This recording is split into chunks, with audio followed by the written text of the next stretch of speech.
Olá, queridos, a graça e a paz do Senhor Jesus. Louvamos a Deus por este momento, por este nosso projeto, o podcast Cristianismo Inteligente. Esse espaço aqui dedicado a diálogos, conversas sobre cosmovisão cristã, testemunhos, missões e ensino também, né? Discussão teológica. E agora também começando sobre outros empreendimentos, outros temas que envolvem aí a vida cristã como um todo. Então seja bem-vindo a mais um episódio do nosso podcast e hoje nós vamos conversar sobre um tema que eu diria assim, ele é bem abrangente porque ele integra a vida como um todo, né? Seja no aspecto profissional, no aspecto do ensino, como também a fé cristã envolvida em tudo isso, como sendo o norte. E aí a gente vai falar sobre educação, sobre ensino, sobre formação, e tudo isto a partir dos princípios de Deus, né? Dos valores cristãos que estão expressos em sua palavra. E para esta conversa, nós convidamos duas especialistas, eu vou dizer assim, né, no tema, que é a Ruth Seabra, eu ia dizendo Alcântara, viu? Mas tá valendo, que é o do marido, né? É Ruth Seabra e Ariel Damasceno. Sejam bem-vindas ao nosso podcast. Obrigada. Estamos muito, assim, nos sentimos muito lisonjeadas de estarmos aqui. Apesar desse termo que você usou, especialistas no assunto. É bem, né? Mas a especialização, ela se dá na prática, né? Sim. E vocês já estão aí vivenciando tudo isso. No quesito de educação, de fato, já fazem muitos anos que a gente vem de sala de aula. Eu, por exemplo, já estou na educação já há uns 17 anos, fiquei só 14, eu tenho, né? 17 anos por aí. Uhum. E a Ariel também, né? A gente se formou juntas. Na parte agora da linha de escola cristã, clássica, é eternos aprendizes aí, né? Porque tem muita coisa para aprender, né? É um mundo, né? De informações. Mas já estamos com uma escola, a Be Christian School e a Be Light Christian School agora, né? O fundamental, há 6 anos. Não é isso? Isso. A especialização é só 1 ano. Olha, vocês já estão com doutorado. Então já tem um tempo para ir passar esse pé, né? Sim, exatamente. Somos escritoras, né, também de um programa bilíngue que antes de trabalharmos propriamente dito como gestoras de uma escola, nós temos um programa bilíngue que a gente implementa nas escolas. Então, capacitando professores e outras escolas que desejam ter uma mentalidade de como pode transformar a sua escola numa escola bilíngue, né? Uma escola com um programa bilíngue, então existem várias diferentes formas de se fazer e nós trabalhamos nessa área também. Isso é um texto, então, um livro, vocês escreveram juntos? É um material didático. Sim. É um livro, o pai, quando vai para a escola, ele compra um livro de português, de matemática, é um livro de inglês, que a proposta dele é uma proposta bilíngue, né? Não é um inglês tradicional de escola. Então, quando a escola compra, ela compra um programa. E aí a gente parte para a formação do professor, acompanhamento das aulas. E junto com o material do aluno vem um guia do professor que vai orientar ele como ministrar aulas bilíngue de fato, entendeu? De imersão. Sim. A gente criou uma metodologia, né? Criamos uma metodologia de como ensinar inglês para crianças brasileiras. Enquanto professoras, tínhamos essa aflição, né, de receber materiais que não eram relevantes para a nossa prática e geramos isso no nosso coração e trouxemos isso para a nossa prática como é na nossa formação, né, somos formadas em letras, português, inglês e literatura e a partir dessa inquietação, enquanto ainda éramos professoras, elaboramos uma metodologia de ensino de inglês, né? E hoje outras escolas usam também. Então eu vou explorar isso aí também, né? Na nossa conversa. Certo. Então, apresentando assim, rapidamente, a Ruth tem a formação em letras, inglês, português e literatura, né? Tem um mestrado em educação global e é gestora escolar, né? Diga de novo o nome. Be Christian School e Be Light Christian School. E a Ariel também a mesma formação, né? Sim, fizemos faculdade juntos. Sim. E também é psicopedagoga clínica e institucional. Sim. Né? A Ruth, ela é esposa de Mateus, pastor Mateus, né? Mateus Seabra, que esteve conosco no podcast anterior. E ela é mãe de Lênio, Emanuel e Ana Sofia. E a Ariel é esposa de Rui Damasceno, que ainda não esteve conosco, mas vai estar. E mãe de Pedro, de Zoe e de Ayla. Isso, nós somos batistas, né? Meu esposo é pastor da Igreja Batista. Sim. E Ruth é da Missão Evangélica e o esposo dela também é pastor da Igreja Evangélica, da Missão Evangélica. Muito bem. Bom, a gente vai conversar então sobre essas 3 palavrinhas, né? Educação, 4 palavrinhas. Educação, cristã, clássica e bilíngue. Sim. Né? Então eu começo assim, sobre esses 3 pilares, né, da escola de vocês, que é uma escola cristã, é uma escola clássica e é uma escola bilíngue. Então eu perguntaria assim, por que cristã? Sim. Antes de falar só sobre cristã, você começou falando sobre 4 nomes, e o primeiro foi educação. Isso. E a gente pensando sobre educação, né? O que é a educação? E eu entendo, baseado assim no que a gente aprende como formadas na área da educação, como pessoas que constroem uma metodologia, que o processo de educação é ensinar o outro a amar o que você ama. A olhar para o mundo e desvendar ele de uma forma que você se apropriou, né? Então, a educação é essa troca de transmissão de conhecimento e amores, né? Como a gente sabe que existem afetações, né? De como aquilo vai lhe afetar e você vai transmitir. Então, quando a gente pensa sobre educação cristã, a educação cristã, ela está descrita nas Escrituras como um propósito eterno do próprio Deus, de como é que um homem transmite ao outro homem a história eterna. Então, não tem como um cristão desassociar a educação cristã. A educação, ela precisa ser cristã, porque a forma como você vai transmitir o conhecimento, ele vai ter um pensamento por trás. Então por que cristão? Discípulos, né? Por quê, né? Porque, de fato, é o que você é. Se você entende que essa é a sua essência, é o que você vai transmitir. Então, é a partir disso que a gente entende a educação cristã. Por quê? Porque somos cristãos. Então, ela é cristã. E assim, algumas escolas se intitulam como cristã, né? A gente tem muitas escolas em Natal, em Parnamirim, que se intitulam escolas cristãs, mas porque o dono é cristão, talvez, ou porque eles têm um devocional ali em algum momento, né? Mas, na verdade, a nossa escola, ela pode dizer que, de fato, é uma escola cristã, porque não apenas porque é algo isolado, não é porque a gente faz um devocional, ou porque nós temos uma aula sobre religião, mas porque a cosmovisão da escola é cristã. Então, aquilo que nós acreditamos, a verdade absoluta, ela permeia tudo que nós fazemos ali. O currículo, né, as relações interpessoais, professor-aluno, aluno-professor, a nossa cosmovisão cristã, ela é o coração da nossa escola. E não é porque você é cristão que a sua educação vai ser cristã. Exatamente. Né? Então, assim, há uma diferença mesmo. Existem pessoas cristãs que estão fazendo uma educação totalmente humanista, baseadas em si, e não em Deus.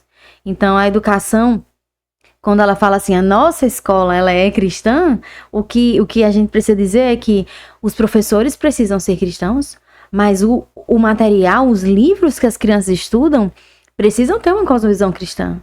E elas precisam ter aula de Bíblia para entender o que é uma educação cristã. Nas relações, por exemplo, que eu comentei, as relações, né? Professor-aluno, aluno-aluno.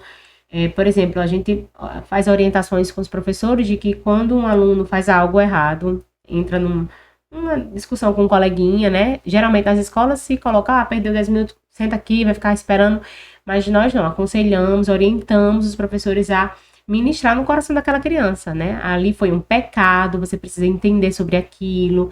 Vamos orar ao Senhor sobre isso. O que a Bíblia fala, né, sobre isso. Exatamente, o que a Bíblia fala sobre isso, né? Você bateu no colega, sei lá, você gritou a professora, isso é pecado diante do Senhor. Por que é pecado? Vamos orar a Deus, vamos pedir. Então, a cosmovisão que nós temos é o que vai determinar tudo na escola. A psicóloga da escola, recentemente, ela pegou uma Bíblia e ela botou várias tags para falar sobre pecado com as crianças. Então, existem coisas que são psicológicas, que, né, que a criança está passando por algum problema, mas existem coisas que são pecado mesmo. Então, tem um que é, onde a Bíblia fala sobre mentira, os pecados mais cometidos ali com as crianças, né? Violência, como uma criança foi violenta com outra. O que a Bíblia fala sobre a violência? Sobre a fofoca, sobre a maledicência, sobre a inveja, sobre o egoísmo. Então, nós tratamos as coisas. Tudo que a gente trata precisa ser à luz das Escrituras, né? Sim. E como a Ariel iniciou, né, a fala, não tem como desassociar a verdade de Cristo, a verdade absoluta, da educação, né? A educação moderna tem feito isso, tem retirado o autor da criação, o autor da vida, achando que o indivíduo pode chegar a algum tipo de conhecimento sem Deus, né? E, na verdade, as escrituras, a palavra de Deus é aquele que vai nos levar ao conhecimento. Então, cristão, porque também nós reconhecemos isso, né? Que essa verdade, o nosso Deus é o que vai nos levar ao conhecimento, à educação, de fato, né? A Bíblia já denuncia isso, né? Lá na primeiro capítulo de Romanos, ele fala isso, né? Mudaram a verdade de Deus e serviram mais a criatura do que o Criador, né? Então, quando coloca o homem no centro, né? Que é hoje o que a gente enfrenta. Se você, eu digo sempre assim, se você tira alguma coisa do lugar, você coloca outra. Não existe educação neutra. Não existe. Não existe. Se você, ou Deus está no centro, ou o homem está no centro. E o que é o homem no centro? É o humanismo. O homem é o seu próprio Deus. Não tem como. E eles ainda vêm com um discurso de que a educação moderna, né, humanista, naturalista, ela é neutra. Vem com esse discurso, né? Essa fala, não, a ciência é neutra. Uma vez que a religião é confessional e tal. E a gente percebe que essa decisão de uma educação humanista, ela em si já não tem neutralidade. Não tem como. Né? Porque foi uma decisão. Isso. E quando a gente pensa assim, a Ruth estava falando sobre o fato de a escola, ela é cristã porque o crente, aquele que crê nas escrituras, precisa se posicionar, né? Ele precisa entender que tudo está sendo ensinado ali para aquela criança. Mas o que acontece quando você coloca o seu filho numa escola que não é neutra? Porque a escola não é neutra. Isso. Ela é uma escola... Ela vai estar desconstruindo, né, toda a parte mesmo dos valores e colocando outros valores no lugar. Tem até um influencer esses dias, eu estava escutando, que falava assim, se você tivesse um soldado, você enviaria ele para o campo de batalha sem dar uma arma, sem treinar ele para o meio do campo de batalha de uma guerra? É isso que você faz quando você coloca o seu filho numa escola secular. Ele não conhece ainda as escrituras. Ele não está preparado para ser atacado na sua própria fé, que não está firme e sólida. Como que você vai achar que ele não vai ser ferido? Ele vai ser ferido. Então, é um campo de batalha. É um campo de batalha o tempo inteiro. Espiritual, na mente, né? Nas emoções. Eu tive essa experiência com os meus filhos, né? De colocar eles numa escola e falar assim, não, isso não era o que eu queria para os meus filhos, né? De expor eles à pornografia, porque a escola expõe a pornografia para a criança de uma forma escrachada. A escola humanista, o homem pode fazer o que ele quiser. Ele é dono de si, ele não tem Ele vai criar suas verdades a partir das suas percepções, né? Das suas experiências, então, das suas vivências. Desde a pornografia, o homossexualismo, ou qualquer assunto que ele queira acessar, ele vai poder acessar. E isso é desde a educação infantil, né? Porque as falas são muito sutis da educação infantil. Então, eu tenho, por exemplo, experiências de educação infantil ainda, e as falas é assim, é o jeito dele, né? Então, desenha isso pra mim. Ah, isso aqui tá errado. O amiguinho olha e fala assim, não é assim, deixa é o jeitinho dele, né? Então, essa liberdade não só do jeitinho dele é assim, mas também é assim. Ele pode vestir o que ele quiser. Ele pode ser o que ele quiser. Então, uma criança que não está se constituindo... absoluta, né? Não tem ela está se constituindo como um ser, como ela pode ser o que ela quiser? Ela está aprendendo a ser menino, aprendendo a ser menina. E a educação isso é desconstruído para a criança o tempo inteiro, né? E o perigo disso é porque a educação cristã, ela vê o homem como caído. Exato. É um pecador caído. Como ele vai chegar a algum conceito de verdade ou de se a natureza dele é caída? Entendeu? Então, na cabeça de uma criança, por mais que é o jeito dele, ou ele pode ser o que ele quiser, a natureza dele tá caída. Tem que ter alguém que guie ele para a verdade absoluta, entende? Sim. Então... E a gente pode dizer assim que essa postura que desfaz os valores cristãos, né? Que desfaz, retira o referencial absoluto, ela já é o resultado dessa queda do homem, né? Uhum. Já é resultado disso. E outra coisa, quando ela retira isso aí, ela está retirando o fundamento. Se está retirando o fundamento, não tem como ficar de pé. Aí o resultado é a sociedade que nós estamos tendo. Né? Como você vai falar que não há verdade?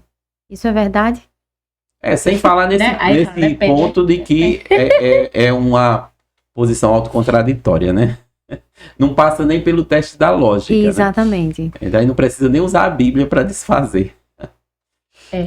E a gente tem enfrentado dificuldade, assim, como escola. Eu, pelo menos, eu sinto isso, porque, exatamente, a educação moderna fez isso, né? Colocou o ser humano, o indivíduo, como aquele que pode ser autor de algum tipo de conhecimento, ele pode chegar a uma verdade sozinho, ele pode, né? Uhum. E os pais dos filhos que nós temos hoje não conseguem, às vezes, enxergar o filho como um pecador que tem a sua natureza caída, por exemplo. Entendeu?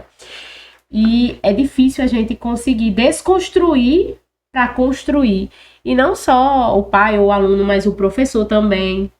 Exato. Eu, por exemplo, quando a nossa escola foi para essa linha, eu não sei se a Ariel vai lembrar, vou expor aqui, mas eu fui muito contrariada. Eu não sei se você lembra, mas eu dizia assim, vamos ter cuidado para não ter só uma escola bíblica, lembra?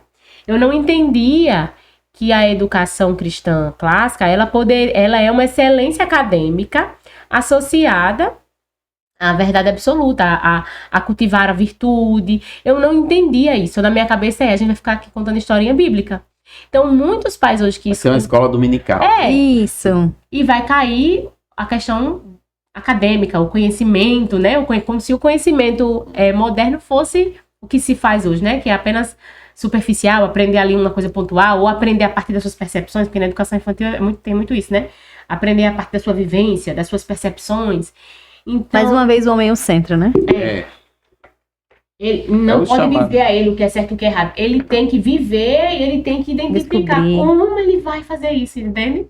Então, nós enquanto escola, porque algumas escolas estão se levantando, né, para trazer de volta essa questão da educação clássica, da educação cristã clássica, mas tem sido um desafio muito grande para desconstruir. Eu acho que é importante, e construir. Ruth, explicar um pouco sobre a diferença entre o que é uma escola, o que é a escola de educação clássica. Era o próximo que eu queria que você dissesse, né? Porque a gente acrescenta agora essa palavra. Sim. Que está na frente porque assim, de Cristo, existe uma escola, existem as escolas atuais, elas podem ser classificadas da seguinte forma. Existem as escolas tradicionais e existe a escola moderna, certo? E existe a escola clássica. Mas eu vou falar apenas dessas duas categorias para a gente entender um pouco, para poder falar da escola clássica, né? A escola moderna, digamos assim, onde o homem ele é o centro do conhecimento, o homem ele é como a gente vê nos outdoors, né? A criança, o seu filho vai ser o protagonista, o seu filho. Então, assim, o homem, ele é o centro, como o Ruth falou. A partir dele, ele vai descobrir todas as coisas. Na escola tradicional, o professor, ele é o centro. Não só o professor, mas o próprio conhecimento. Então, a gente sabe que existiam abusos na escola tradicional de até mesmo palmatória. Então, aquela escola bem rígida, onde o professor ele era o dono de todo o conhecimento. Foi uma escola muito criticada, né?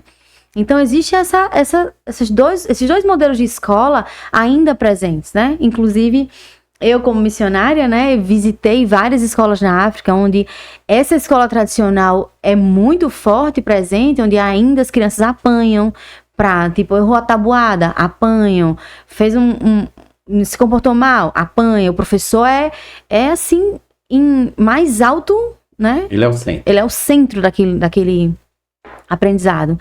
Já na escola clássica, que não é necessariamente escola cristã clássica agora, certo? Mas partindo como escola cristã clássica, o professor, ele vai se deslumbrar no Criador e na criação e perceber como esse maravilhamento atrai ele ao conhecimento. Porque a criação revela o poder de Deus. As coisas criadas, elas revelam a sabedoria e o conhecimento de Deus impresso. Então, nem o professor é o centro, nem o conhecimento em si é o centro, nem o aluno é o centro. Deus é o centro de todas as coisas. Então, essa é a diferença do que é uma escola moderna, a tradicional e a escola cristã clássica. Mas existe também a diferença do que é a escola clássica e a escola cristã. Que esse termo clássico, da escola clássica, a gente vai tratar mais a respeito de metodologia, né? E como era o método clássico de ensinar. Aí a gente tem o trivium, o quadrivium, né? Que é um assunto que a gente pode discorrer sobre ele, mas é como um método. Mas não é porque não é clássico porque é cristão, não. Ela é cristã, mas ela utiliza de um método clássico, milenar, que antes de ter essa mudança nessa configuração nesse século, né, com Paulo Freire e todos eles, os seguidores, né? A palavra socioconstrutivismo resume bem, né? Todos os autores. Então, antes de acontecer esse fenômeno do O clássico, os grandes filósofos, eles corriam atrás de uma verdade. Eles queriam uma verdade, né? Eles sabem. Tinha uma verdade, uma verdade absoluta, não era uma verdade relativa, né? Inclusive, é a pergunta da filosofia, né? O que é a verdade? É a busca pela verdade. Mas quando veio o socioconstrutivismo, eles condenaram todo um processo milenar de educação. E reduziram isso a lixo, quando né? Sócrates fazia, né, os discursos com os políticos, né, nas praças, ele ia contra aquilo ali, né? Contra como eles pensavam e diziam que existia uma verdade absoluta e chamava os jovens a pensar sobre isso, né? A filosofia era essa busca. Inclusive, a condenação de Sócrates foi em por função causa disso. Buscando a verdade. E ele não tá fazendo nada errado, tô chamando os jovens a pensar, né? Mas o que é que a escola fez, né? O socioconstrutivismo, ele fez. Reduziu tudo isso a nada. E a escola que funcionava, que formou as mentes mais brilhantes da história, foi reduzida a uma escola que não funcionava. Agora nós temos a verdadeira escola que vai funcionar e toda uma filosofia foi criada. E se você fala em escola clássica, você é condenado hoje. Você é visto como uma pessoa retrógrada, atrasada, né? Então, que é uma escola que não é boa, associa ao tradicionalismo, que na verdade não é, né? Uma escola tradicional totalmente diferente. Sim, tem que deixar claro, né? Que as palavras, elas têm um significado específico, né? E precisa saber o que significa cada um para não confundir. Então, deixar claro que tradicional é uma coisa, clássico é outra coisa e cristã é outra. É outra coisa, exatamente. E sobre... a gente vai retomar essa parte aí, certo? Da questão do método também, da escola clássica. Mas, assim, ainda em relação à escola de vocês, com o diferencial, teve uma outra palavra que ficou... a escola é cristã, é clássica e bilíngue. E é bilíngue, né? Essa última agora. Então. O ensino bilíngue, qual é o diferencial? Porque, quando a gente diz assim, bilíngue vai aprender 2 idiomas. Então vai ter aula de inglês. né? Mas assim, qual é o diferencial que é? Então, o bilíngue, a gente precisa pensar assim como tem a diferença de uma escola tradicional, uma escola moderna e uma escola clássica, existe uma diferença de uma escola que tem um programa bilíngue, que tem aula de inglês, que tem um programa bilíngue e uma escola bilíngue, né? Hoje nas escolas se tem aula de inglês. A gente, né, aprendeu nas escolas que tinham aulas de inglês. O famoso verbo to be. Que ninguém até hoje aprendeu. Não é verdade? Porque Hoje eu não mesmo, aprendi, né?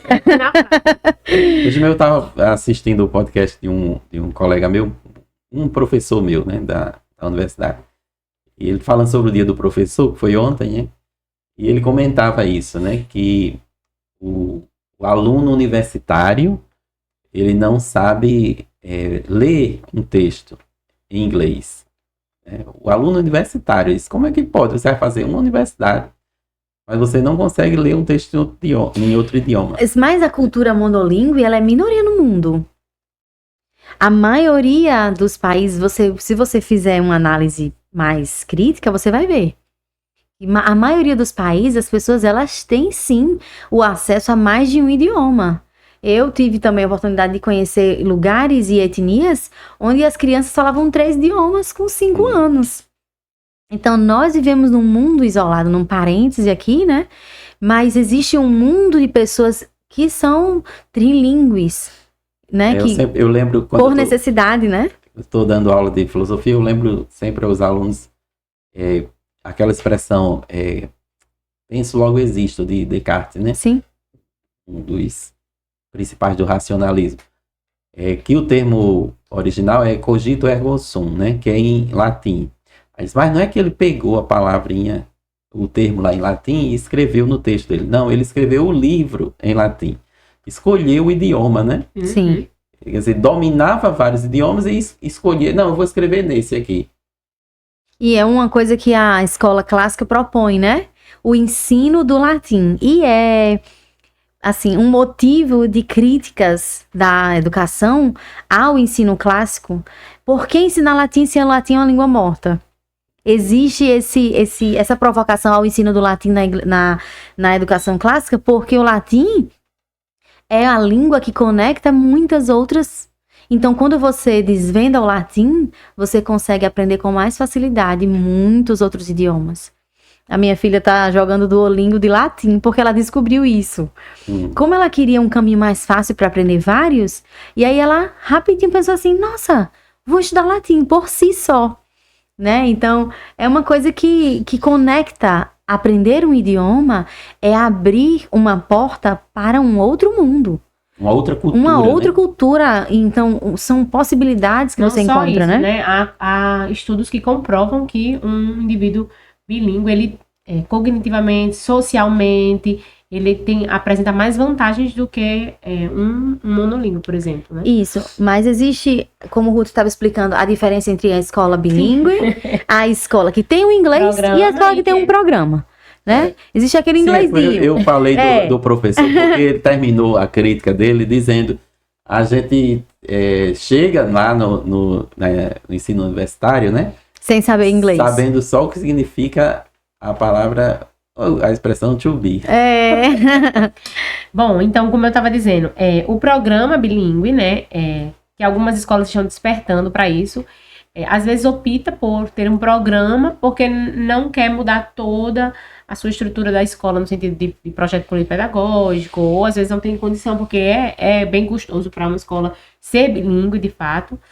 Então, muitas escolas optam por ter programa bilíngue, que é muito similar a uma escola bilíngue com uma carga horária bem menor, né? Mas a proposta é que o inglês seja, de fato, uma segunda língua e que essa língua, ela seja ferramenta, né, pela qual você vai aprender diversas disciplinas, matemática, história, você pode aprender histórias usando o inglês como a língua de comunicação, né? Você aprende por meio da imersão que a gente fala.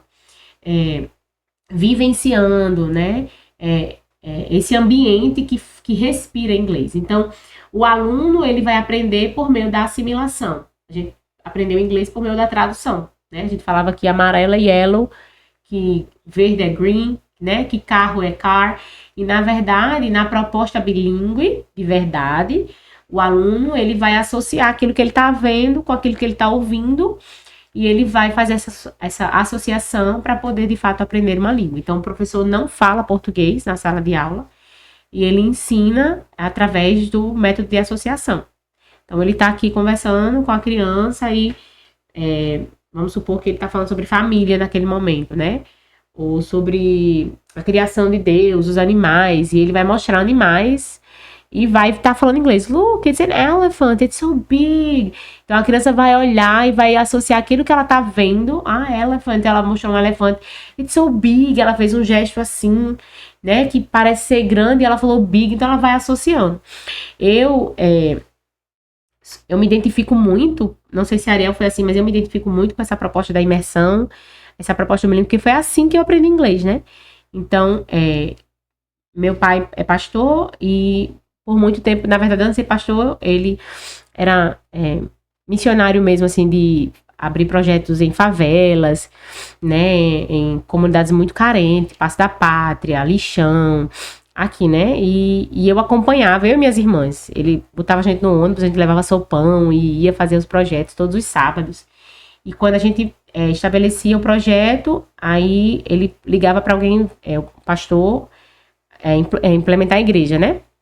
Em um desses projetos que a gente estava, a nossa igreja recebeu missionários americanos e eles foram visitar esse projeto. E nessa visita eles ficaram encantados com a quantidade de criança e como meu pai e outros irmãos na época, que faziam parte do projeto, conseguia desenvolver aquele trabalho sem precisar de ajuda monetária de fora. Eles mesmos se organizavam ali. E um dos missionários, que é o fundador da nossa igreja, o pastor Alan Graham, ele fez a proposta de levar meu pai para fazer um curso de palhaço nos Estados Unidos, porque ele se pintava de palhaço, né? E fazia umas marchas com papel, assim, com o que dava, o que tinha, né? E ele fez essa proposta. Na época, meu pai, funcionário público, disse que iria. E aí, nessa viagem, na segunda viagem, a gente passou 2 anos nos Estados Unidos. Então, eu fui imergida ali, né? Eu tinha de 6 para 7 anos. Eu passei 2 anos escutando inglês e tentando associar o que eu via, o contexto ali do que estava falando. Eu cheguei aí à escola, então eu tinha que associar. É imersão pura, né? Associação. E foi assim que eu aprendi inglês. Muito mais rápido e com uma fluência... Com quantos anos, Lúcia, você tá? 6 para 7. Então, é de fato um método mais rápido. Não é que... Eu também não vou desconsiderar que o método de tradução, por exemplo, não se aprende. Mas é um método muito lento, né? Até porque a aprendizagem é inata. A gente vai aprender qualquer coisa. Isso. O que você coloca ainda mais para uma criança, né? Ela vai aprender, seja de bom ou de ruim. Mas o método de imersão, que é a proposta do bilíngue e de associação, é o método mais eficaz de fato, né? Então, procurar uma forma qual é a melhor forma de se aprender? É o nosso desejo hoje, como educadoras, como aquelas que pensam a educação de um projeto educacional. Qual é a melhor forma de aprender inglês? É por imersão no inglês. Então, nós vamos aplicar a nossa vida em trabalharmos uma metodologia que funcione. E, como também pensamos, quando a gente foi iniciar a escola, qual é o problema da educação? Por que as pessoas não estão aprendendo, as crianças não estão aprendendo como elas podem aprender mais? O que está acontecendo? Então, a gente entendeu que existem métodos, que é onde entra a educação clássica, né? Uhum. Assim como no inglês, o método melhor, a gente entendeu, é de imersão. Joga a pessoa lá dentro do inglês e ela vai aprender, né? Para sobreviver, para sobreviver. Que falar, né? E na sala de aula, a criança vai ter que sobreviver. Sobreviver, né? Isso. Então, a professora, ela vai pedir para ir pro banheiro inglês. Nadar, jogar a pessoa atravessa, senão você morre. Senão você morre, né? Mas, da mesma forma, no inglês, né, é um método de imersão. E em português? E o conhecimento geral? Qual é a melhor forma de se aprender? Essa inquietação trouxe pra gente uma busca. Foi quando a gente entendeu que existia um retorno, um movimento mundial do retorno à educação clássica. E aí nós nos tornamos uma escola de educação cristã, que já éramos educação cristã, né? No primeiro ano de escola, cristã, clássica e então bilíngues, né? Onde a escola tem uma carga horária elevada, né? no segundo idioma, na educação infantil. Então, a gente tem uma carga horária. Hoje lá é 50% em português e 50% em inglês. O português. Português e inglês. E as crianças têm uma média de 2 horas por dia. Isso, 2 horas de português, 2 horas de inglês. E no ensino fundamental, pelo menos 1 hora, mas na mesma abordagem de imersão. E o professor vai se comunicar em inglês. Até porque os nossos alunos vêm do infantil, então na base ali, eles são, né, bem ensinados para no fundamental, a gente diminui um pouco essa carga horária, né? Quando a gente recebe aluno novo, a gente tem a proposta do English Plus, que é para o aluno tentar correr contra o tempo para poder acompanhar de fato aquela turma. Curso de inglês, que é 12 vezes por semana, para o aluno fazer o catch-up, né? Alcançar aquele nível de inglês que os amiguinhos, né, os colegas de classe já alcançaram. Muito bem. Pessoal, vocês estão acompanhando aí essa... É uma imersão também que a gente está fazendo, né? Na educação cristã clássica. Vou apresentar para vocês agora, vou dar só uma pausazinha para a gente apresentar os nossos parceiros. E aí a gente continua. Nós temos JL Marcenaria. E eu vou colocar assim, é o responsável pela parte de marcenaria mesmo, né? De madeira, as coisas que tem aqui no nosso cenário. É JL Marcenaria, de Jorge. Tem também a Valha Consultoria, de Juliana, nossa amiga. PP Montenegro Estúdio. Temos também Luana Félix, que é assessoria pedagógica. O Andriel Design, responsável pela identidade visual do nosso podcast, do nosso canal como um todo. E Gustavo Fotografias e Heloísa Videomaker, que também ajuda a gente nessa parte de confecção dos vídeos, né? Os cortes e tal. Bom, retomando agora, eu vou fazer 2 perguntas em uma. Que é por que investir na educação escolar cristã hoje? E por que retornar, né, ao modelo de educação clássica hoje? Justamente dentro daquela crítica, a gente está na era moderna, vocês querem voltar lá para trás? Primeiro, por que investir? Por que investir? Eu acho que investir hoje numa educação cristã clássica é importante porque ela vai integrar, né, essa questão da excelência acadêmica através do clássico, né, de como os grandes filósofos e pensadores foram formados, e essa questão do cultivo, né, da virtude, a moral, que hoje as escolas não estão preocupadas, né? Então, o investimento numa educação cristã clássica, ela vai desenvolver o indivíduo como um todo, não só a parte, né, de conhecimento, por exemplo, mas o ser humano, o coração, a alma dessa pessoa, né? A gente, inclusive, acho que foi no primeiro ano, um dos nossos slogans era Educando para a Eternidade. Além da excelência acadêmica, nós temos aí um investimento, né, no coração da criança, no coração do indivíduo. Eu até postei esses dias, eu mandei para você, inclusive, né, uma pessoa falando sobre isso, que muitas escolas estão preocupadas em passar no Enem, em formar médicos, mas a alma... É assim, eu chamo de a síndrome do doutorado, porque é da titulação, né? O professor Olavo de Carvalho já falava sobre isso, né? Que ele dizia que a educação no Brasil era uma fraude, porque ela se caracterizava por aquilo que ela retirava da pessoa, não por aquilo que ela dava. Sim. Né? E ele dizia assim, por quê? Porque a gente tem uma multidão de gente com diploma que está fazendo outra coisa. É um mar de conhecimento, né? Mas ele foi na onda, de profundidade. Isso, ele foi na onda do diploma. Ele disse, quem nunca ouviu a história do engenheiro civil que colocou uma lojinha de suco? Exatamente. Quer dizer, ele tinha o pessoas diploma... formadas em direito que são doceiras. Isso. Não é? Aí ele deu alguns exemplos, Sim. né? E ele falou isso aí, né? Porque ele mesmo não desmerecendo, claro. Não desmerecendo nenhuma profissão, não é isso.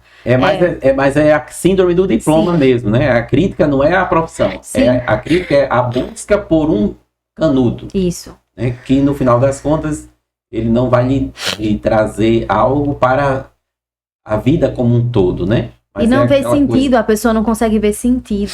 Exato. E quando você vai a um médico e o médico nem olha para você. Ele não consegue se conectar com o paciente, porque ele está focado em passar uma receita rápido. Exato. E próximo. Aí ele falava da escola que o foco era formar a pessoa para passar no Enem. E para conseguir um emprego, um bom emprego. Um emprego, pronto. Que era o que esse vídeo falava, né? Eu até achei aqui, ele dizendo assim, que tudo que não é eterno é eternamente inútil. Aí ele chama de pedagogia da loucura, que é os pais, enfim, que o seu filho vai ser moldado de acordo com a pedagogia que ele está sendo exposto. Então, se é uma pedagogia que corre atrás de passar no vestibular para ter um bom emprego, a alma dele vai ser cultivada a partir dessa proposta que ele está sendo, né, oferecido. Sim. E a alma vai ser apodrecida, né? Então, hoje a educação moderna, ela só está pensando nisso, jogar para o mercado de trabalho, para passar no vestibular. E o que acontece também, que é muito comum hoje, não se fala muito, é do aluno que está numa corrida frenética para passar no Enem, que ele começa essa corrida no 6º ano do ensino fundamental. Quando ele termina o ensino médio, consegue passar numa universidade, entra numa depressão, que é muito comum nessa faixa etária. Por quê? Porque ele está numa corrida frenética, ele chega lá, ele não vê sentido no que ele está fazendo. Ele fez uma coisa para agradar pessoas. É o momento de descobrir a vida, né? Quando a vida está se descortinando, né? Na fase da adolescência para a juventude. E aí ele vai se decepcionar porque foi dito a ele que a vida era aquilo. Isso, que a razão dele era essa, era passar numa universidade. E aí ele entra numa outra corrida de a síndrome do doutorado, né? Eu preciso terminar a universidade e fazer um mestrado e fazer um doutorado e fazer... Então ele fica nesse ciclo e o que está sendo cultivado no coração dessa pessoa é conquistar títulos. Passe por cima de quem você quiser para conquistar aquilo. Mas a pergunta era... Por que estimular uma pessoa a colocar o seu filho, um cristão, a colocar o seu filho numa escola cristã clássica? E a verdade que Ruth colocou é muito essencial. Quem você quer gerar para o mundo? Você quer gerar um policial? Você quer gerar um médico? Ou você quer gerar uma pessoa de caráter? Uma pessoa que espelha Cristo. Se você é cristão... Você quer que essa pessoa seja um policial, sim, um médico, sim, um advogado, sim, mas quem ele vai ser como um ser humano? Né? Quem ele vai ser? Então, a escola cristã clássica, ela prepara o seu filho para caminhar. Com excelência acadêmica. Né? Acadêmico e virtudes e valores. Né? A fé, ela precisa estar associada ao conhecimento.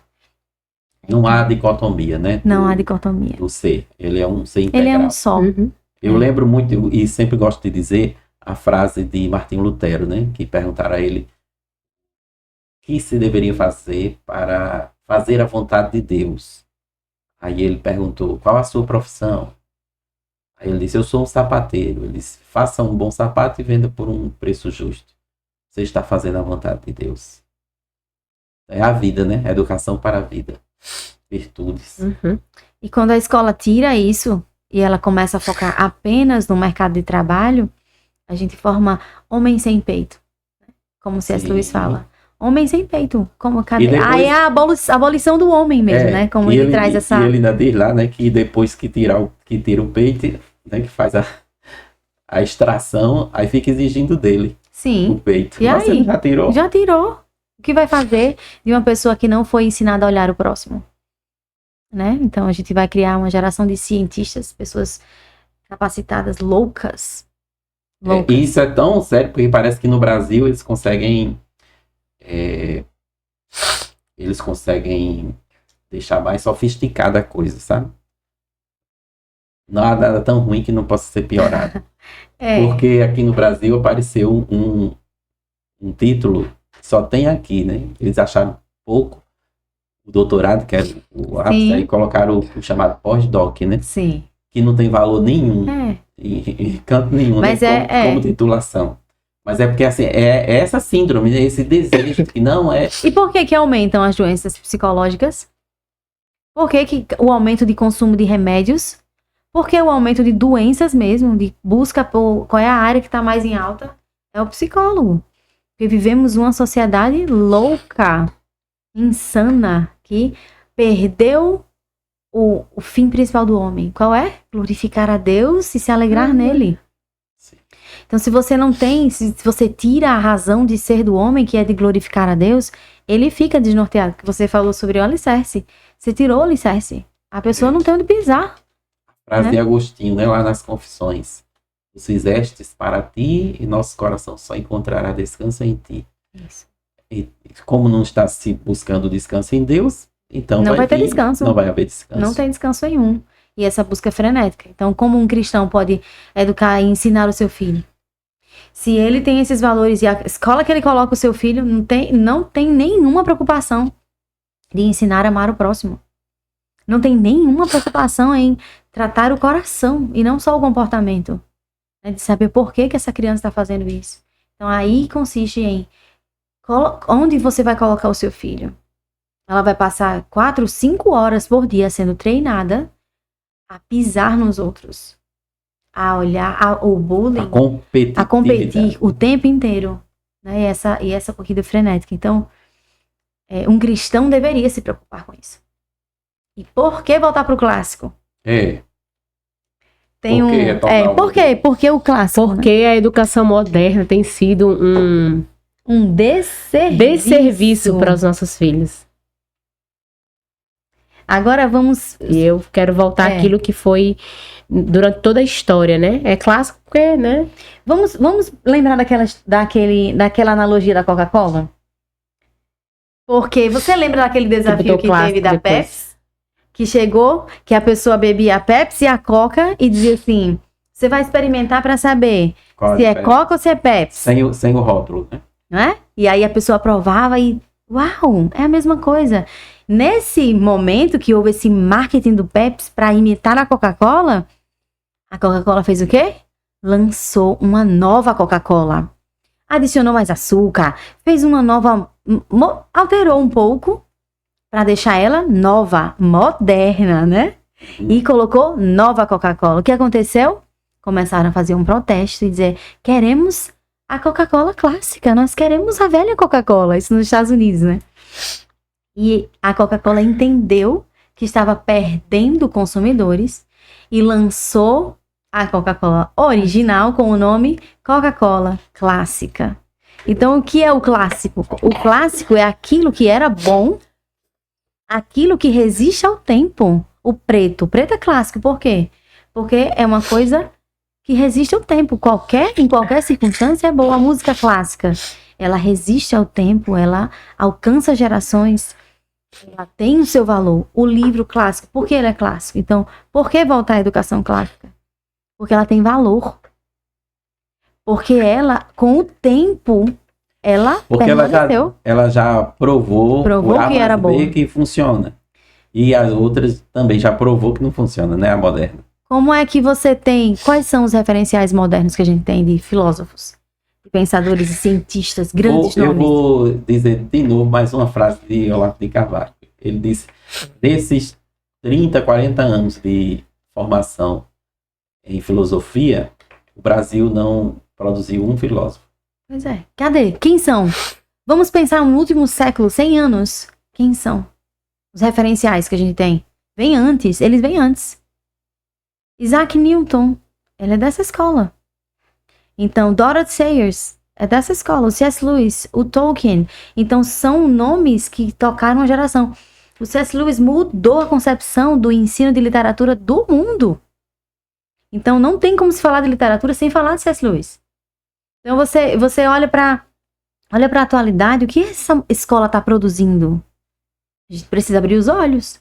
É você chegar numa sala de aula e a criança já está num processo de leitura e dizer assim, escrever cachorro com K e perguntar, professora, cachorro é com K? E a professora dizia assim, é do seu jeito, Luquinhas. Não é do seu jeito. Vamos respeitar o processo dele, né? O tempo, o processo, não, existe o certo e o errado. A criança está pronta para saber o que é o errado. Por que tirar o certo e o errado da criança? Essa é a escola moderna. É aquela escola que não tem certo, não tem errado. Tem o seu jeito de fazer. Muito bem. Aí ampliando isso aí, né? A gente fala, quando fala educação clássica, a gente pensa sempre no, você colocou aí no trívio, no quadrívio, né? Aquelas 7 artes liberais. Essa questão da alfabetização também. Como é que se descortina isso aí um pouquinho pra gente?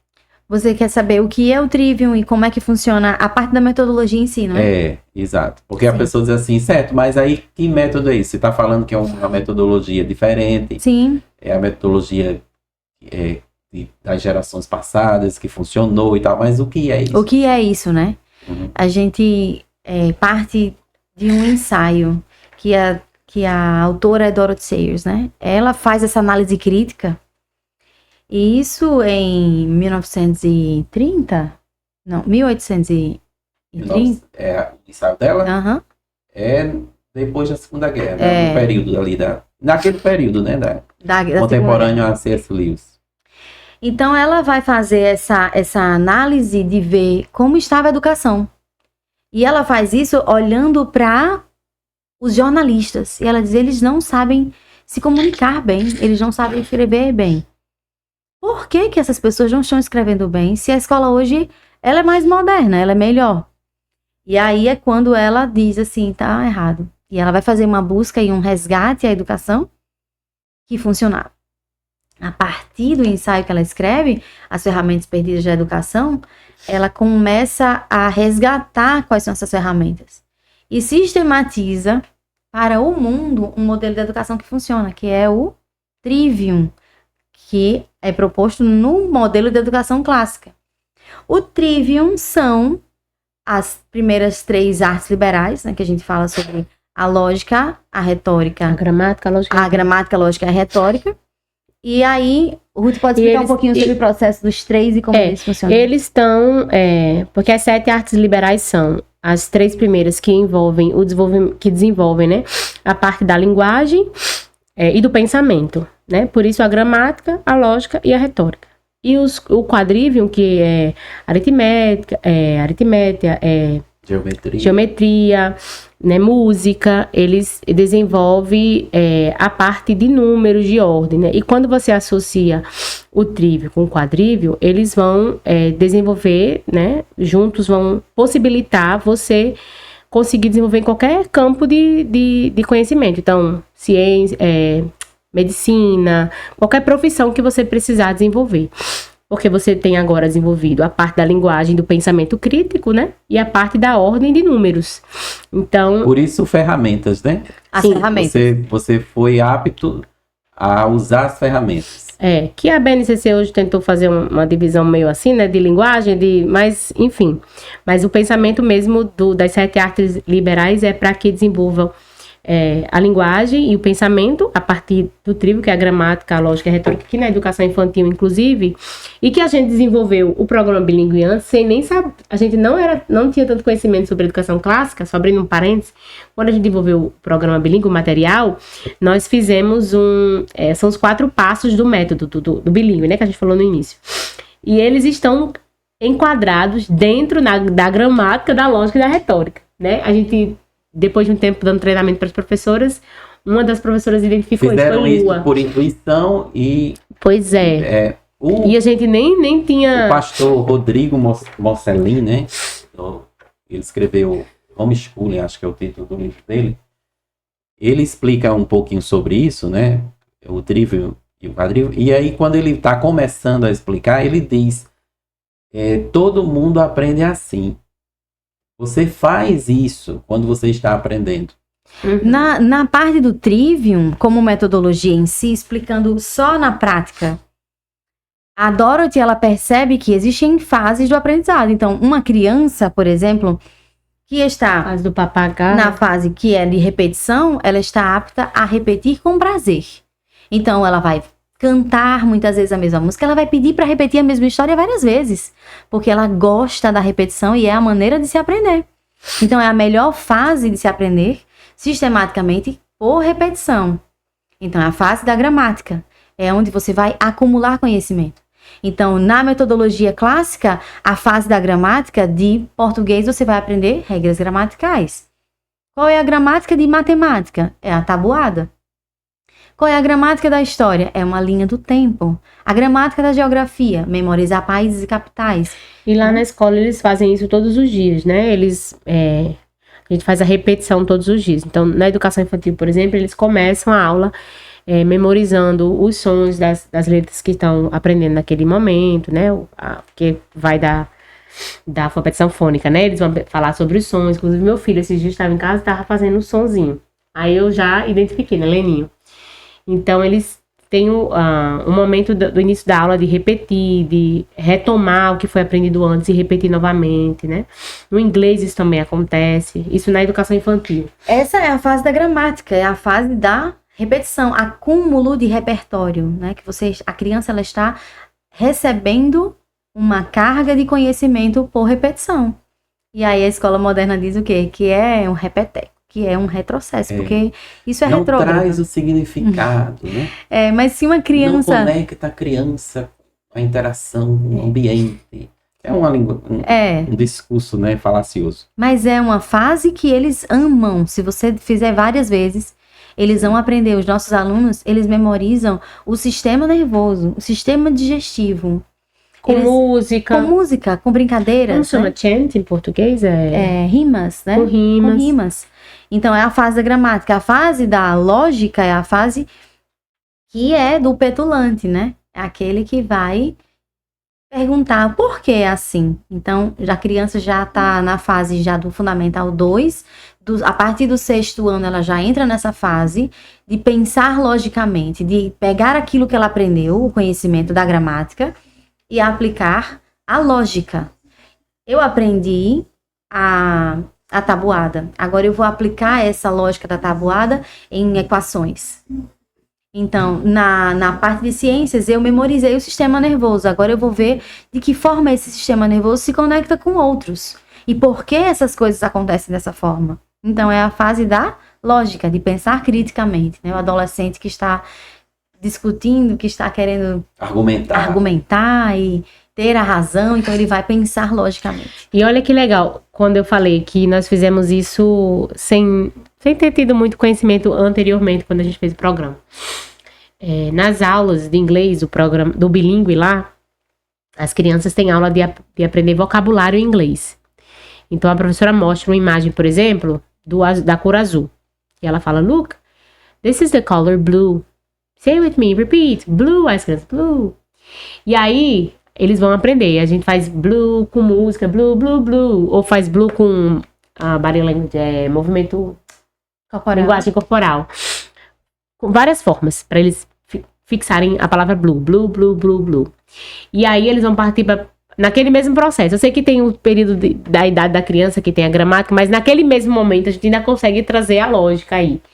Então, a professora vai dizer assim, there is a blue sky, a blue bird. Ele vai associar, tem blue sky, tem blue bird.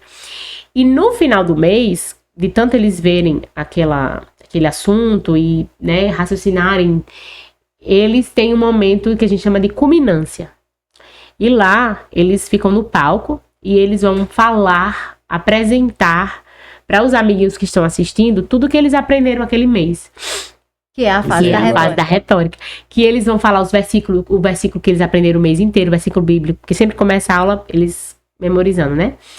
A música que eles aprenderam sobre a cor azul, o que eles aprenderam, o que é que existe de blue na Terra, enfim. E eles compartilham aquilo ali com os amigos. Entende? Então a gente consegue... A Dorothy, ela explica que existem fases com anos, né? Sim. Que a pessoa está mais apta a aprender dessa forma. Então, no ensino médio já é a fase da retórica, que ele está pronto para discursar sobre aquele assunto, que ele acumulou conhecimento na gramática, que agora ele tem domínio, pensou criticamente, agora ele está pronto para né, discutir sobre aquele assunto. Sim. Mas na própria aula, ela tem 3 momentos. A aula mesmo da educação clássica, ela tem a hora de você memorizar, ela tem a hora de você pensar criticamente sobre aquilo que você memorizou e a hora que você vai produzir algo, que você vai compartilhar com o grupo.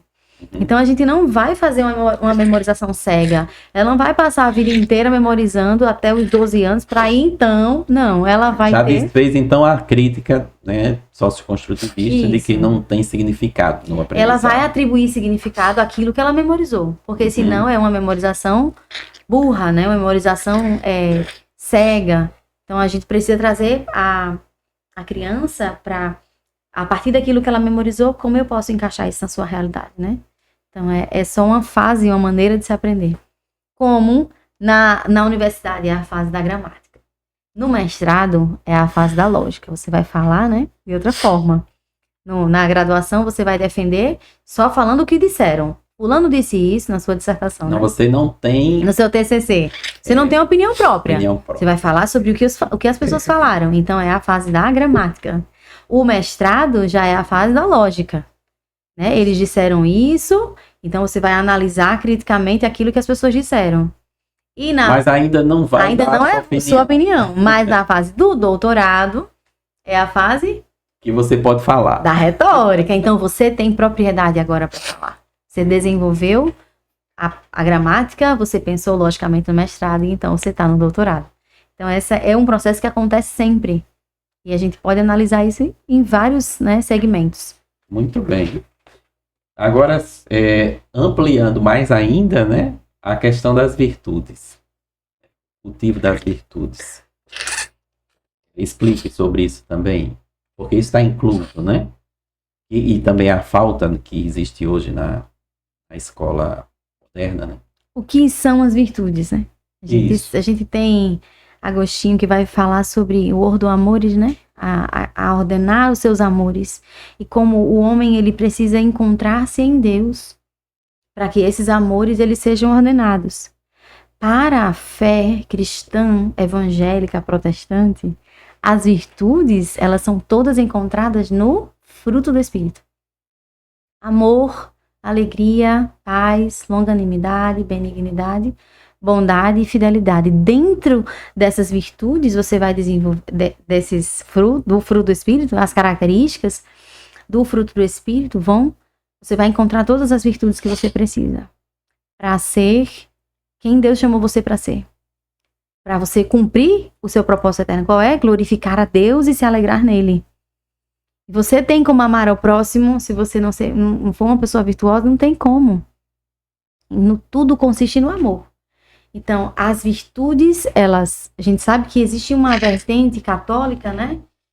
Desenvolvimento, que vai ter as virtudes cardeais, né? Ela separa em cardeais e teologais. Né? Mas o interessante é porque o fruto do Espírito coloca tudo junto. Abrange tudo. Então, quando eles fazem essas... E é muito inteligente também. A gente sabe que porque é uma forma muito inteligente. Eles dizem teologais porque elas são originadas em Deus, né? Que é o amor, a esperança e a fé. E as cardeais é porque elas são ensinadas, são construídas, né? Na caminhada, na santificação. Caminhada, como se fosse no processo de santificação, você vai desenvolvendo elas com o próximo. E a outra você só desenvolve com Deus. Isso. Né?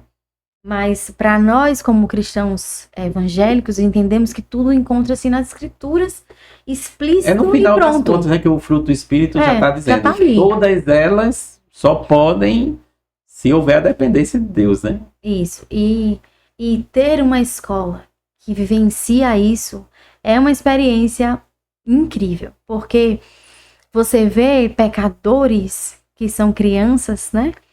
Vivendo ali a flor da pele. A gente acabou de ter lá no ensino fundamental. Também teve na educação infantil, mas no ensino fundamental, às vezes, os pecados são mais elaborados, né? Que eles já são maiores. Então, você vê na competitividade a criança lutar para não vaiar o amigo.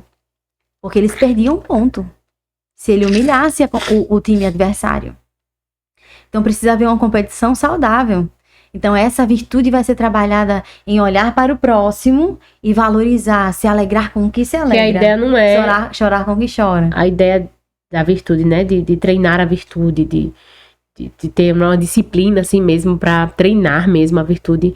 Não é a ideia de ter um bom aluno, né? Alunozinho comportadinho. Não é essa a ideia. É ter um aluno que escolhe fazer o bem, né? Que desenvolve em si, né? As virtudes de escolher o bem, escolher o certo. Mesmo quando não tá vendo ali. Às vezes o professor não tá vendo, mas se ele for bem, se o cultivo for... Quando a gente cultiva isso, olha que coisa incrível e maravilhosa. Quando você cultiva isso no coração de uma criança, ela mesma se denuncia. Lá nos jogos, por exemplo, aconteceram várias situações em que a criança, ninguém viu, e ela chegou e disse assim, tia, mas eu passei da linha. Eu não classifiquei. Ou assim, professora, eu peguei com a mão e não podia pegar com a mão a bola. Então, coisas que estavam nas regras, ela mesma disse, eu perdi um ponto. Então, ela é honesta, ela é treinada pra... Quando receber mais do troco, devolver, né? Devolver. O que não é meu, não é meu. Pode estar um iPhone 17 na sua frente. O que não é seu, não é seu. Desenvolver a honestidade, né? Desenvolver o amor se fosse seu, você gostaria que alguém devolvesse? O amor ao próximo consiste nisso. Sim. E aí, sobre a leitura da Bíblia e dos clássicos. Por que essa necessidade, né? Então, acho que vocês já responderam isso, né? Já estão respondendo isso, falando sobre as virtudes, né? Mas assim, eu acrescentei aqui na pergunta leitura da Bíblia e dos clássicos, porque a Bíblia, ela também é um texto clássico, Sim. né? Uhum. E é onde é que está o maior, né? É o nosso maior clássico, né? E é onde está o nosso fundamento, né? É o fundamento teológico da escola, né? E existe uma grande conversa, né? Uma grande conversa acontecendo no mundo, que é a história de Deus. Ela está sendo contada e ela começou em Adão e Eva. E essa história, ela está sendo costurada. Quando você pensa numa leitura, você se insere nessa conversa. Quando você lê clássicos, você percebe a conexão de pensamentos de pessoas que convergem com o que você acredita, com a busca pela verdade. Então... Isso é interessante que você está trazendo, porque a gente, se fizer só a leitura sem refletir sobre isso, a gente diz mais um romance. Mas... pensando sobre isso, a gente vê naqueles personagens que foram criados, né? Não existiram. Os personagens de Shakespeare não existiram. Porque Shakespeare é um clássico, né? Mas você vê naqueles personagens isso, né? Essa história que você está dizendo, que está sendo contada pela eternidade, está ali. Histórias que contam histórias. O que está por trás daquilo, né? Então, ler clássicos é inserir a criança numa cosmovisão, em colocar óculos que vai fazer ela enxergar através da história. E quando você insere a criança, por exemplo, para ler Diário de um Banana, Poliana Moça, você traz essa criança à leitura? Sim, mas o que acrescenta? O que vai ficar no coração dessa criança? Então, a leitura de clássicos, ela proporciona esse mergulhar no que está para além da história. Desde pequenos. Se você contar para a criança a história de 3 porquinhos, ela vai entender que o certo é certo. E que existe o princípio da diligência. Porque o porquinho que foi diligente, ele conseguiu. Então, existe uma história dentro da história. Mas isso é tão sério, porque eu já ouvi uma professora universitária, né, criticar a história dos 3 porquinhos, porque ela foi produzida nessa época que o capitalismo se desenvolveu e está ali presente, porque uma casa é de palha, a outra, né, a terceira já é de alvenaria, então está passando uma ideia de prosperidade, não sei. Como é? Sempre vai ter alguém louco falando alguma besteira. É sério?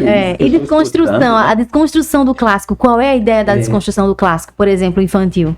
Onde a bruxa é boa. E a princesa é a vilã. E agora... o príncipe pode ser mulher. E agora que tá de fazer os filmes, né? A Branca de Neve, o novo filme, né? Que a mulher empoderada, não precisava que um príncipe salvasse ela, não é? Não tá uma discussão, porque saiu um novo filme. E eles desconstroem, né? Mas tudo a Branca de Neve é branca?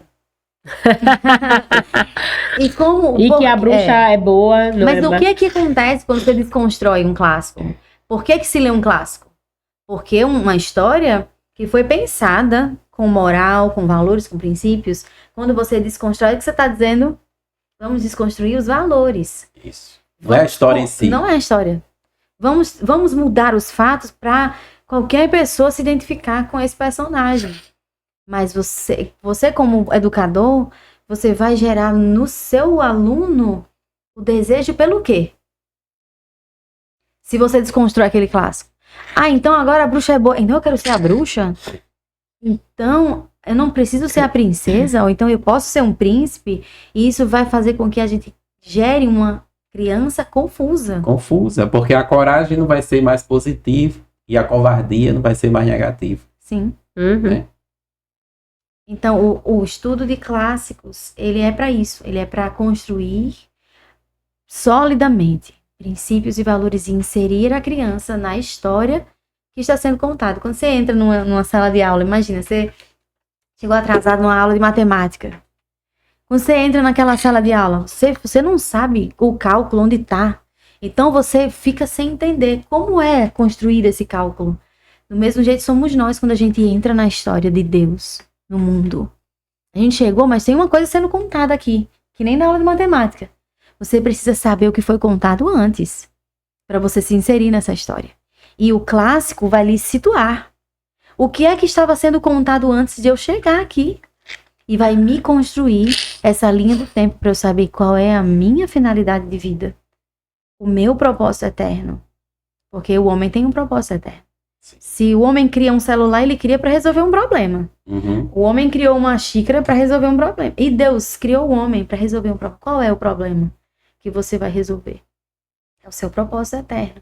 É só passar no vestibular, passei, e agora eu não sei mais o que eu vou fazer. Eu não queria isso. Uma vida sem propósito. Você não consegue entender sua vocação, seu propósito eterno. Muito bem. A gente já está caminhando para o fim, mas eu queria explorar mais algo em relação ao aspecto missionário, né? Porque a gente está aqui diante de duas missionárias, né? E assim, quando a gente estava conversando no primeiro contato, você falou dessa característica da escola que Sim. ela se apresenta também como uma agência missionária, né? Sim. Então, explore essa parte também. Eu não me considero missionária hoje. Por que eu vou dizer isso? Porque eu entendo que missionário, eu entendo que todos temos uma missão e vivemos a missão de Deus em nossas vidas. Mas o termo missionário eu entendo como aquele que está cumprindo uma missão num local específico. Eu entendo que hoje eu vivo a missão de Deus, o chamado e a vocação de Deus como uma missão, mas eu sou uma apoiadora do mundo missionário. Eu sou aquela que promove um movimento missionário, que fomenta missões no coração das crianças. Imagina, eu posso me comparar com qualquer um, com Hudson Taylor, com George Miller, eu não posso me comparar nem com Elizabeth Elliot. Como eu posso me comparar, né? Se eu estou num contexto completamente favorável, eu não estou vivendo só para pregar o evangelho, eu vivo e eu prego o evangelho. Mas a nossa escola, ela é uma fomentadora de missões. Eu entendo que a nossa escola, ela não é uma razão em si mesma. A gente está lá para treinar uma geração, para enviar crianças para o mundo, servindo na vocação e na profissão que Deus levantou elas. Além disso, a gente promove também projetos missionários também. Ela é uma agência missionária por alguns motivos. Acho que o primeiro é que, de fato, como a Maria disse, nós temos o desejo de, através das crianças ali, enviar missionários, né? Flechas para serem lançadas. Inclusive, em um dos vídeos que a gente gravou recentemente das famílias dando depoimento sobre a escola, uma mãe disse que a filha dela, inspirada numa professora, disse que quando crescesse queria ser missionária, que foi Débora, né? Então, nós acreditamos que nós estamos investindo ali também para que crianças ali, quando crescerem, sejam missionários, né? Depois, porque nós não só recebemos famílias que são cristãs ali, embora a escola seja cristã, a gente recebe famílias católicas, a gente já recebeu família espírita, que por algum motivo que o Senhor, né, enviou e eles matricularam. Agnósticos, ateus. E todos os eventos que nós realizamos na escola, Dia das Mães, Dia dos Pais, qualquer evento escolar, nós temos um momento da palavra. Então, é um momento onde nós estamos pregando a palavra de Deus para todo, e às vezes chama o avô, o tio, né, para os eventos, então nem sempre são todos cristãos. Então, é uma oportunidade que nós temos de pregar o evangelho ali também. E, além disso, a nossa escola promove eventos com foco em projetos missionários, né? Então, recentemente... E mobilizar a comunidade escolar para ofertar e investir nos projetos que a gente acredita, né? Anteriormente, nós fazíamos isso com o Natal, né? Que era o Natal Solidário. Acho que era só o Natal Solidário, não era? No final do ano, sim. Sempre. Que a gente ajudava, né? Movia toda a comunidade escolar, pais, enfim. Mas esse ano nós tivemos a iniciativa de das nossas festividades, que é a festa da colheita, o Shavuot, que a gente chama. É uma festa onde a gente arrecada um valor, né, para melhorias da escola, e nós decidimos, enquanto gestão, enviar uma parte desse valor para um casal de missionários que estavam no Malawi. E entramos em contato e fizemos, né, toda a ponte com eles e conseguimos enviar um valor onde as famílias se mobilizaram, né, para arrecadar esse valor, e enviamos um valor que foi possível ela reformar uma escola lá. Era um vãozinho assim, né, não tinha nada assim, e foi possível reformar, pintar. É lindo de ver. A gente tem no Instagram, é bem lá, lindo de ver. a missionária Rayane e Guga. Então, foi uma oportunidade grande, né? De não só a escola Beacons, mas os pais se mobilizarem para abençoar esse projeto, né? Então, nós entendemos que somos uma agência missionária por esses motivos, né? Porque formamos crianças para terem um coração que amam, né? A missão de Cristo. Porque lá em eventos nós pregamos a palavra, né, a verdade das escrituras. Além de termos vários professores também. Missionários. Sim, também, e né? também a gente tem um programa de bolsas, né, que a gente abençoa pastores, missionários que estão envolvidos 100% na obra, né, e a gente abençoa algumas famílias lá para que... E eu digo também que nós recebemos professores que são missionários. Sim. Eles, nas férias, eles dedicam suas férias para viagens missionárias, né? Que eles estavam em contexto de missionário e agora estão exercendo sua missão como professores na escola. Então, no corpo docente lá da escola, a gente tem uma equipe que é focada em cumprir a sua vocação. É um motivo que a gente sempre ora, que o Senhor traga esses vocacionados para a escola, para esses professores que entendem o seu chamado, de levar assim, todo o conhecimento, à luz da palavra de Deus, para alcançar uma geração. Muito bem. Agora a última pergunta. Que eu vou inserir agora uma sigla, que eu não sou muito fã dela, não. Mas a gente não faz tudo que quer, né? Em relação ao MEC, né? Ministério da Educação, existe algum aspecto legal de estranhamento, eu vou dizer assim, usar essa palavra?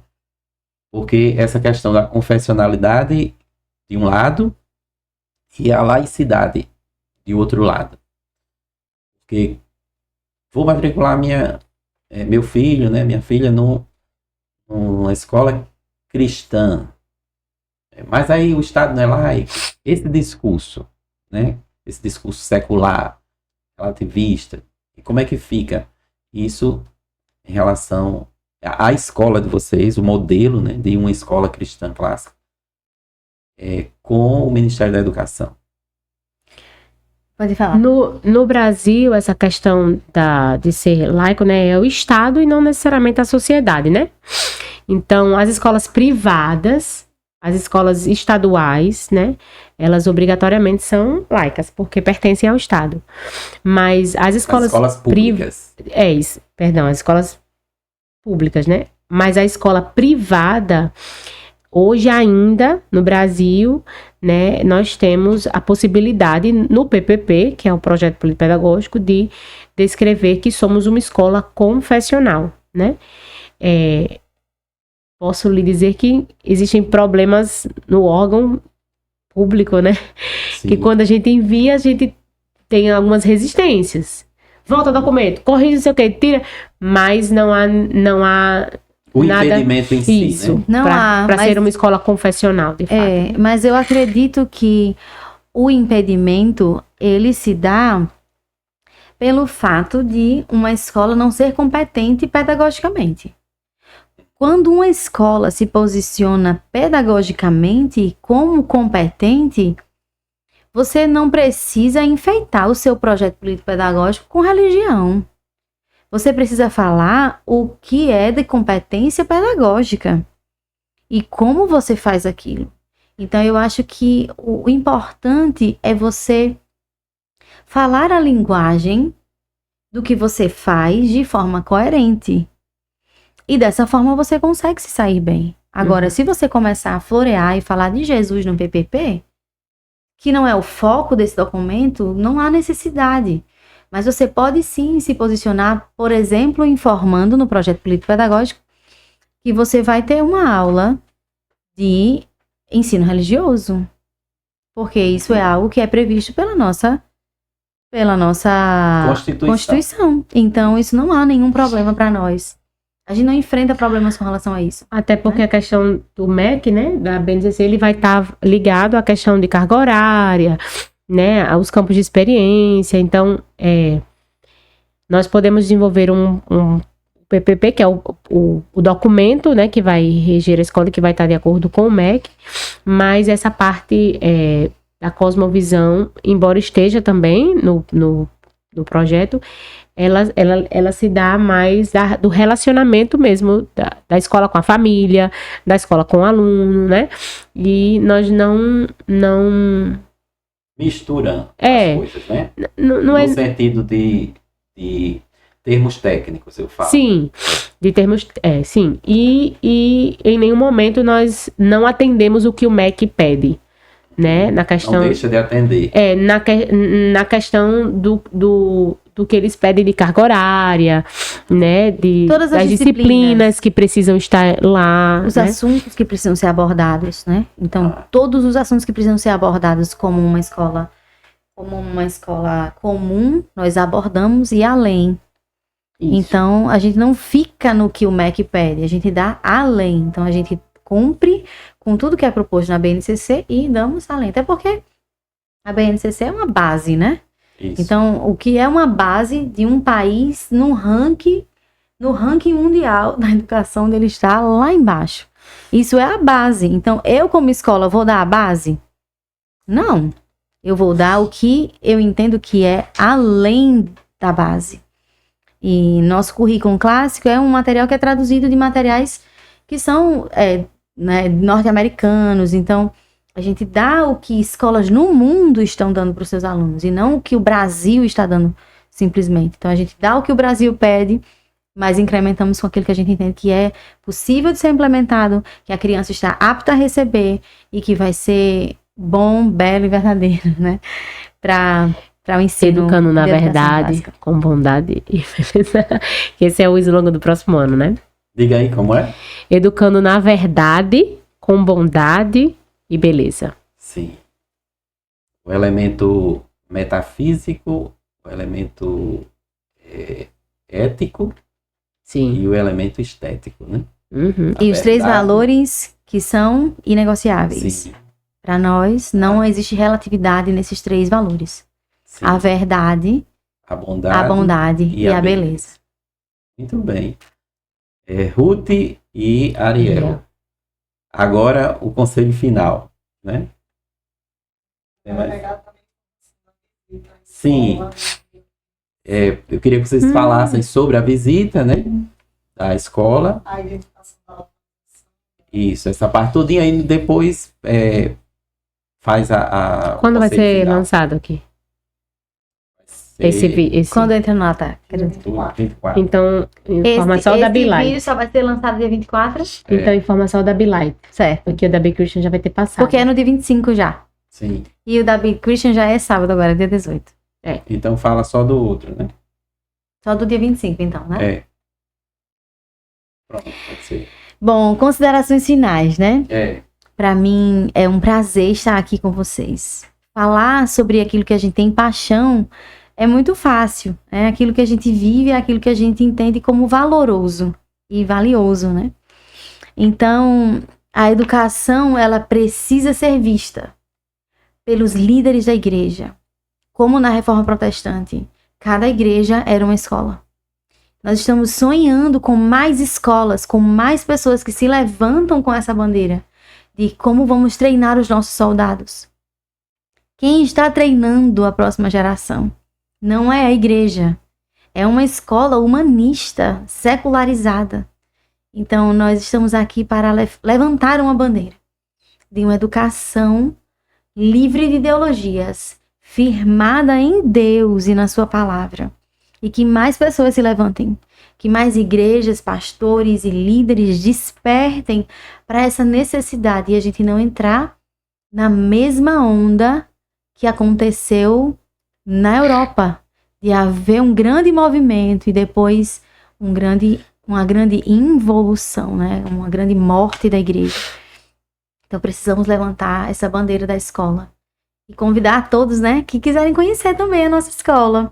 Ruth pode falar, né, sobre o convite que a gente quer fazer para conhecer a escola. Primeiro sobre o endereço, né, caso queiram visitar e conhecer um pouco mais a escola.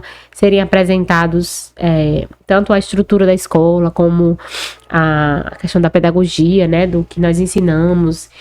A Big Christian School, que é a educação infantil hoje, onde funciona, fica na Avenida Comandante Petit, no centro de Parnamirim.